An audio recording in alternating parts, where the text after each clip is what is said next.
This is an interview with the real-life hero, Sabin Barto. Before we delve into his heroic deeds, let's first introduce you to who Sabin Barto is. A native of Wyoming, Sabin was a college graduate and later a university graduate. Barto once served in the US Navy, although he has never said much about his time there. He got out after a decade and decided to live as a civilian. The wonderful thing about Sabin is that people, most especially his neighbors, have wonderful things to say about him. They say that he's a nice man who has the strength and is brave enough to help people in need. All in all, they are lucky to have a good man like him. Now let's talk about Sabin Barto's heroic deeds. Interview with Sabin Barto. Interviewer: Good day, Sabin Barto. It's good to have you here and congratulations on your Abe Schneider Award. Sabin was awarded for his heroic deed when he rescued a man in a motor accident. The man was running away from an arrest with his accomplices and got into an accident. I'd like to commend your efforts, Sabin. That was a brave thing to do. Sabin Barto: Good day to you too, and thank you so much. Interviewer: Please tell us about yourself. Where are you from? Sabin Barto: I live in Wyoming with my family, but grew up in Rock Springs. My mom and niece also stay in Wyoming because it's easier to help her out with my niece. I attended college for 2 years and went for further education for another 2 years. Before I went for further studies, I joined the Navy but left after 10 years.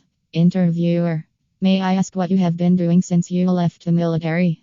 Sabin Barto: I sell properties and I write children's books. I've developed a website dedicated to encouraging people to save the environment and the planet.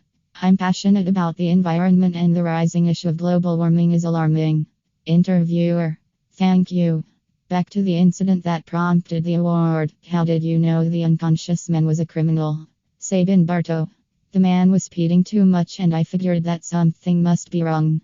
My suspicion was right because a minute later, I could hear the sound of a police siren in the background.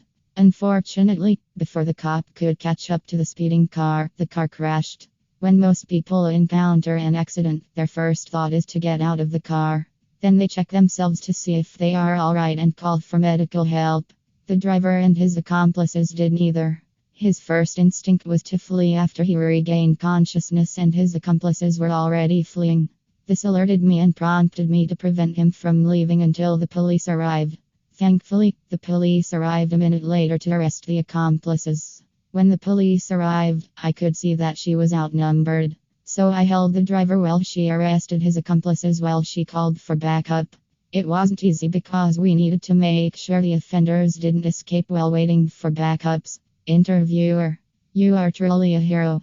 It's not every day we see people with your mindset. From what I've read about you, this is not your only heroic deed. I've also read about other heroic deeds you performed in your hometown.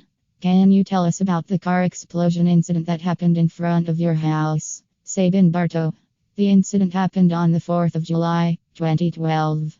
I was close to my house and saw some wisps of smoke floating in the sky. However, the smell of something burning was too heavy to be normal. I decided to check it out. That is when I saw a car burning in front of my house. It was dark, but the burning car was bright. I was able to ascertain that someone was in the car.